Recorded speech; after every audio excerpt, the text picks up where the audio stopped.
आप भी बनाएं, केचप के साथ लगाएं और मज़े से खाएं।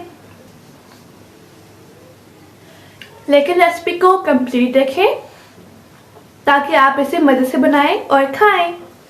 1 पाव बीफ गोश्त और 1 पाव दाल से रेशेदार शामी कबाब बगैर किसी ग्राइंडर के और बगैर किसी चॉपर के बहुत ही ज़बरदस्त रेशेदार शामी कबाब की रेसिपी शेयर करूंगी, जिसे आप घर में आसानी से बिल्कुल बेकरी स्टाइल में बना सकते हैं। तो अस्सलाम वालेकुम, वेलकम करती हूँ आप सभी के अपने चैनल किरण फूड तड़का में। तो चलिए फिर बनाना शुरू करते हैं। बहुत आसान है इसे बनाना, तो इसे और भी ज़्यादा आसान बनाने के लिए यहाँ मैंने ले लिया है प्रेशर कुकर और इसमें ऐड कर ली है 1 पाव चने की दाल। तो चने की दाल जिसे मैंने पहले ही भिगोकर रख लिया था, आधा घंटा पहले आपने इसे भिगोकर रखना है।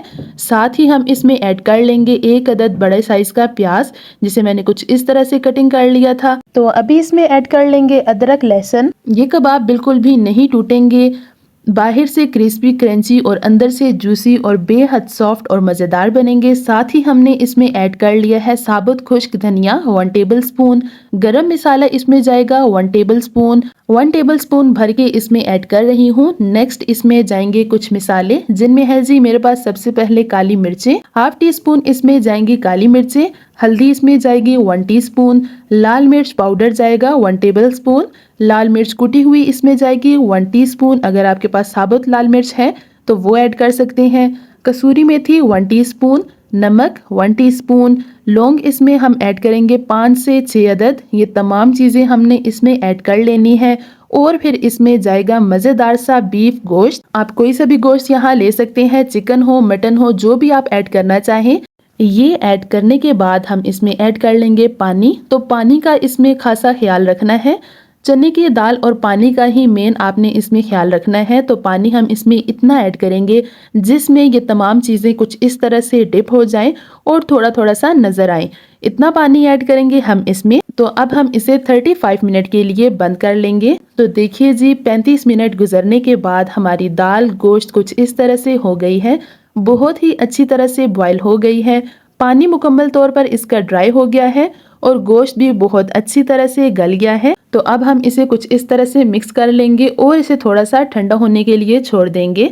तो चलिए जी अभी हमने इसे लगाना है घोटा।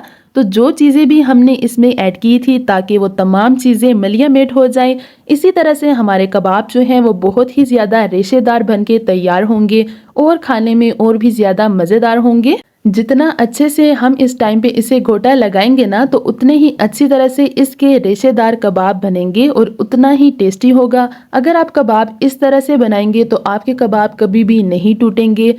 इस टाइम पे आप जितना अच्छे से इसे कूटेंगे तो उतना ही अच्छे से ये स्मूथ होगा इसका मिक्सचर और मज़ेदार होगा। तो इसी वजह से ये जितना अच्छे से जुड़ जाएगा तो आपके कबाब बिल्कुल भी नहीं टूटेंगे। कुछ लोग इस टाइम पे इसमें अंडा भी ऐड करते हैं, तो वो आपने बिल्कुल भी ऐड नहीं करना। उसकी वजह से जो मिक्सचर है वो थोड़ा सा पतला हो जाता है और नरम हो जाता है, तो उसकी वजह से भी कबाब टूटते हैं।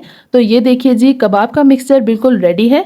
अभी हमने इसकी टिक्कियाँ बना लेनी है। हाथों की मदद से इसकी अच्छी तरह से टिक्कियाँ बना लेंगे, क्योंकि हाथों से ही अच्छी बनेंगी। वो जो इसकी मशीन वगैरह मिलती हैं उनसे बिल्कुल भी अच्छी नहीं बनती। हाथों से इसकी बनी हुई टिक्कियों का मज़ा ही अलग है। तो बस इसी तरह से इसकी टिक्कियाँ बना लेंगे। बहुत आसान है बनाना। थोड़ा सा मिक्सचर हाथ में लेकर और इसकी टिक्कियाँ हम बना लेंगे। तो ये देखिए जी यहाँ हमने काफ़ी सारी इससे टिक्कियाँ बना के तैयार कर ली हैं। बहुत कम बजट में और बहुत ही सस्ते यहाँ शामी कबाब ढेर सारे बन के तैयार हो गए हैं और टेस्ट तो इनका बहुत ही कमाल का है। तो यहाँ जो हमारी टिक्कियाँ हैं वो रेडी हो गई हैं। ढेर सारे शामी कबाब ये कुछ इस तरह से बन के तैयार हो गए हैं। तो इनमें से कुछ हम कर लेंगे फ्राई और बाकी के हम कर लेंगे फ्रीज़। तो जो फ्रीज़ करने हैं वो मैं फ्रीज़र में रख लूँगी और बाकी के यहाँ हम कर लेंगे फ्राई। तो आपको दिखाऊंगी फ्रीज़ करके कि आप 2 से 3 महीनों तक इसे किस तरह से स्टोर कर सकते हैं कि आपके शामी कबाब बिल्कुल भी ख़राब नहीं होंगे। तो जी यहाँ चलिए जी सबसे पहले हम इसे कर लेते हैं फ्राई। तो ऑयल को कर लिया है गरम और अंडा यहाँ मैंने फेंट लिया है। अंडा फेंटने के बाद हम टिक्कियों को इसमें डिप करेंगे और इन्हें फ्राई करते जाएंगे।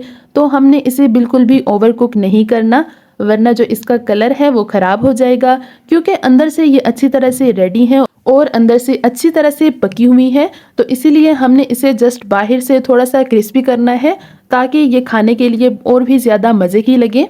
तो दोनों साइड से अच्छी तरह से हमने इसे करना है फ्राई। तो ये देखिए जी, एक तरफ से अच्छी तरह से फ्राई हो गई है तो दूसरी तरफ हम इसे पलट लेंगे और अच्छी तरह से फ्राई कर लेंगे। तो देखिए जो हमारी टिक्कियां हैं वो बिल्कुल भी नहीं टूट रही। तो इसमें आपने दो चीज़ों का ख्याल रखना है कि जब कभी भी आप इसके लिए दाल का इस्तेमाल करेंगे तो आपने दाल को या तो ओवरनाइट के लिए या फिर 1 से 2 घंटा पहले ही उसे भिगोकर रख दें, तो आपकी टिक्कियां कभी भी नहीं टूटेंगी। और साथ ही साथ आपने पानी का बहुत ज़्यादा ध्यान रखना है। अगर आप प्रेशर कुकर में इसके साथ थोड़ा सा भी पानी रहने देंगे तो आपकी टिक्कियाँ जो हैं वो नरम पड़ जाएंगी और वो टूटना स्टार्ट हो जाएंगी। अगर आपका गोश्त गल भी जाए और पानी थोड़ा सा रह जाए तो आपने परेशान नहीं होना और फ्लेम को करना है ऑन और अच्छी तरह से उस पानी को ड्राई कर लेना है। तो यहाँ देखिए हमारी टिक्कियाँ अच्छी तरह से फ्राई हो रही है।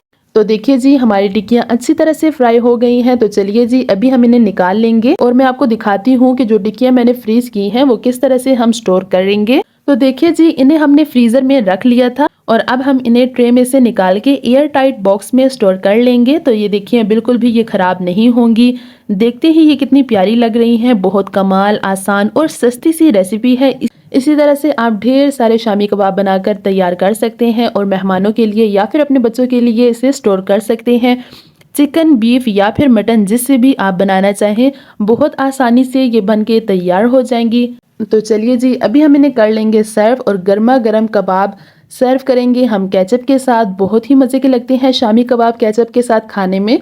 तो चलिए मैं आपको इसे तोड़ के दिखाती हूँ। तो ये देखिए जी माशाल्लाह बहुत ही मज़ेदार रेशेदार शामी कबाब तैयार हुए हैं।